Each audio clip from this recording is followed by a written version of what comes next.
My fellow Nerdikins, welcome back to another episode of That's So Nerdy. Today we've got a deck profile for you, and it's going to be Mechikabura. This is the build that I was running in the previous gameplay that I just posted, so I figured it's probably time to go over it, especially since it's as close to complete as it's going to get for now. So for those who don't know, the leader on the front side, when he swings, you get to search out 2 Dragon Balls from your life or deck. You get to search both of them, which is really nice. And then when you have 7 Dark Dragon Balls in your drop area, you get to awaken. When you awaken, he draws on swing, and then if you bottom deck a card, you can steal one of your opponent's battle cards with an energy cost of 4 or less, with its skills negated, and just take control of it. Or you can bottom deck a card, remove all 7 Dragon Balls from the game, and then you get to give your leader triple attack, which comes in pretty clutch, especially since the auto to draw a card when it attacks isn't once per turn. So let's go ahead and get started. For our Unison, we're running 4 copies of Super Saiyan 4 Bardock Spirit Resonance. It's got an auto that if you, once per turn, if you use the Spirit Boost, you get to warp a battle card from the drop area, which fits right along with the dynamic for Mechikabura. And then his +1 is to draw a card, and then his -2 makes it so if your opponent wants to attack with any battle cards, they have to warp a card from hand for each attack. And then, as you can see, we're running 4 copies of that. And then we're running 4 copies of Mechikabura, the Ritual at Hand. It's a 1-drop that you pay the 1, play him out. He replaces himself by drawing a card, and then his activate main, if you pay a black energy, you can search the top 7 cards of your deck for a Toa, a Shroom, or a Salsa. And that comes in clutch sometimes, but most of the time, by the time you need to use that ability, you're probably going for game anyway. You're typically not going to need to proc that ability. And then we're running 4 copies of Demon God Pouto Ritual at Hand. I'm a little immature and I like to call her Poopo. But she's the black topo. But she only works with Mechikabura. So you pay 2, pitch a card, or is it, no, this one you bottom deck a card, right? Yeah. This one you bottom deck a card, and then your opponent has to work 2 cards from hand every time they attack. So it's a nice little floodgate there. And then we've got 2 copies of Finn, Coercion Incarnate. We're running 2 copies of this for, obvious reasons. It's guaranteed board removal because it has deflect, so it's going to hit the board. And then your opponent chooses 1 card on their battlefield and then warps the rest of their field. The rest of the battle cards on their field, I should say. It doesn't work on Unisons. And then the super combo we're running is Demon God Toa, because she is a sparking super combo, and this deck reaches sparking really quickly, and sometimes you don't get down to 4 life, so the Vegeta super combo sometimes it never becomes viable in this deck because you never get below 5 life. Alright, and then we're running 3 copies of Supreme Kai of Time. Time Labyrinth Unleashed. It's a counterattack. If your opponent has 3 or more cards in their warp, it becomes a 1-drop instead of a 3-drop. And then you counter the attack, and then you choose one of your opponent's battle cards and warp it until the end of the turn. And then it comes back with its skills negated until the end of that turn. Simply so it doesn't proc any on-play effects again.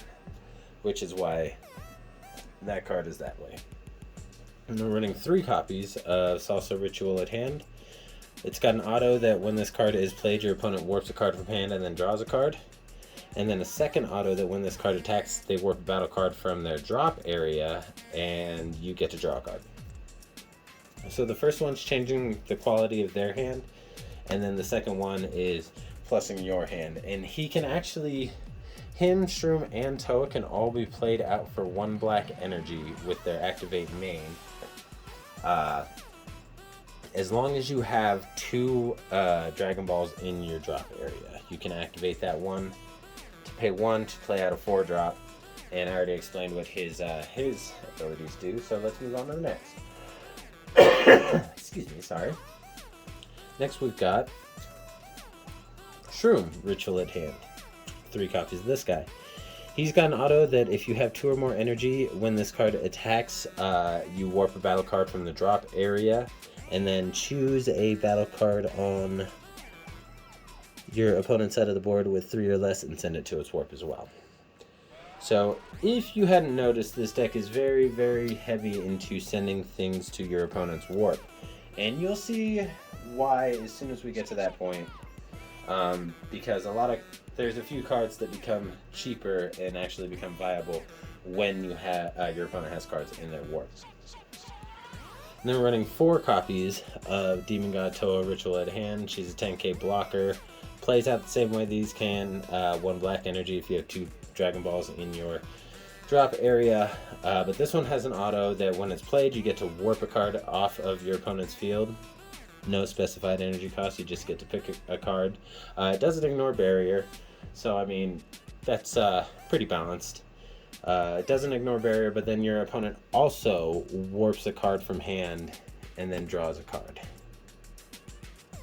So that's just more changing their card quality in their hand, as well as being able to control their field and just do really dirty things, honestly. This deck is just like, you want to do stuff, I'm going to warp it.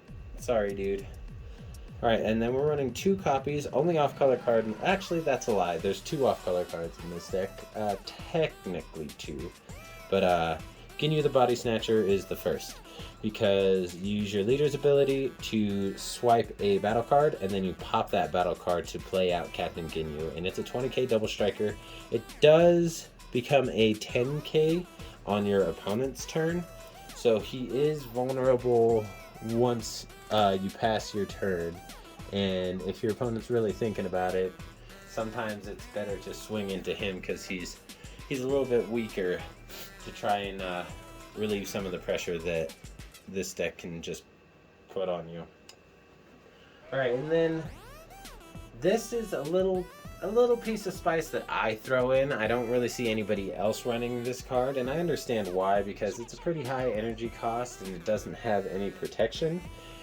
But if it hits the board and it sticks, it's really good. And that's Shenron, Figure of Majesty. So just like any Shenron card, it can't attack. And then once per turn, you get to draw 1 card, and you can choose to either restand 2 energy or choose 1 battle card with an energy cost of 2 or less from your drop area and play it. Neither of those really come up all that often. It's mainly in here for the last one that gives your leader plus 5,000 and critical. So that's adding on to the triple attack that your leader can inherently give itself when the time is right. Alright, moving right along. Now, Shenron, Figure of Majesty. This is the common one that most people run in their Mechikabura, and it's because he hits the board. When he hits the board, you get to draw 2 cards? Yes, draw 2 cards and then choose 1, and it's always going to be the bottom one. It's going to be to give your leader 15k and triple strike. So, you play, if you can, if you have the cards in your hand and you have the ability to, you play Figure of Majesty turn 4, and then turn 5, play Wish Granter, then proc your, actually first proc both abilities, because you need to make sure that you have sparking for both of them, which as long as your Dragon Balls are in your drop area, you'll meet sparking for them. But then your leader becomes a 35k triple strike, triple attack crit. Crazy. Crazy, crazy, crazy.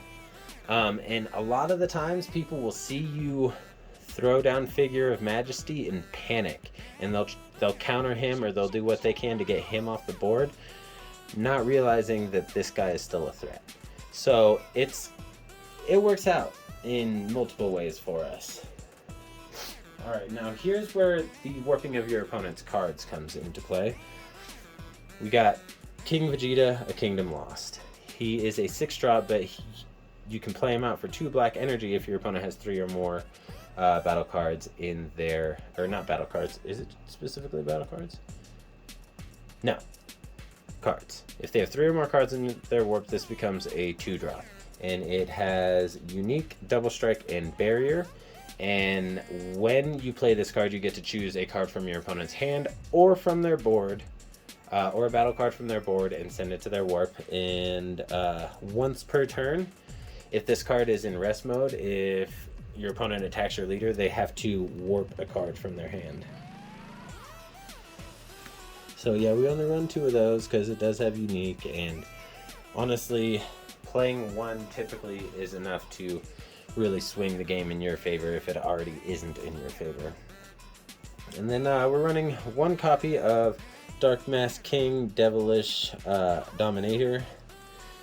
I don't know why that was so hard for me to read. This one has Deflect and Triple Strike, and just like the King Vegeta, if you have 3 or more 3 or more cards in your opponent's warp, you can play this out for 4 instead of 6.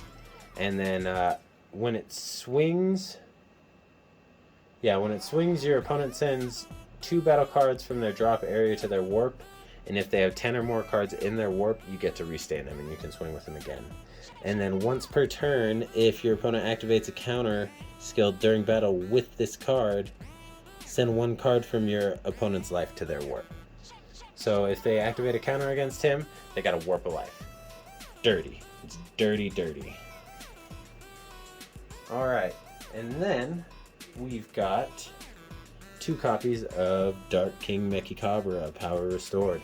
This is the big boss card of the deck. This is like the boss fleet right here, the trio. But since your leader's Mechikabura, you get to play him out for 4, and when you play him out, you warp your opponent's board.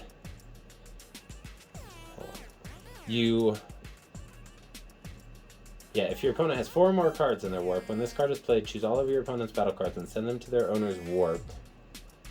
And then choose up to 2 battle cards in your opponent's warp with an energy cost of 7 or less, different card names, negate their skills for the game, and play them in your attack. I apologize for that little interruption. Alright, so now we'll go over our Dragon Ball package.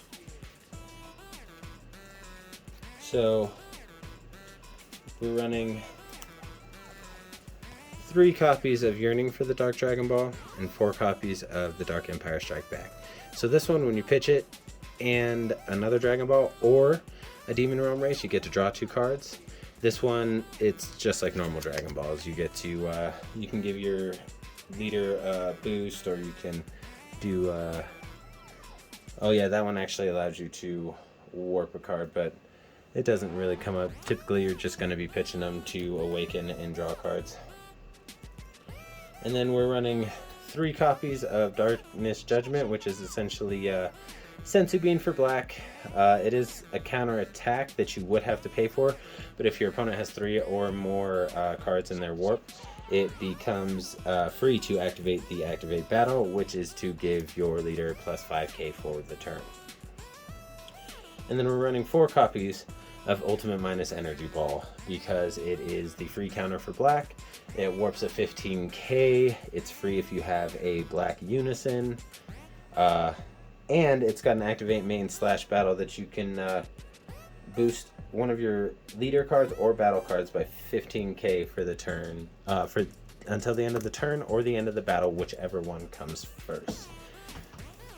Which is, I mean, worded a little weird, but It's it makes sense because if you use the activate main, then it'll be you could use it until like the end of the turn. Like say you need your leader to be at a certain power level or a battle card to be at a certain power level to play something out for free for pressure, then boom, that's what you got right there. Alright, and then our SCR is Majin Buu, Incarnation of Demonic Evil, the counter. It doesn't come up very often, but when it does, it pretty much clutches the game for you every time. So, that's Mechikabura. If you like what you see, go ahead and smash that like button, leave a comment, subscribe, and stay tuned for more gameplay and deck profiles. And stay nerdy!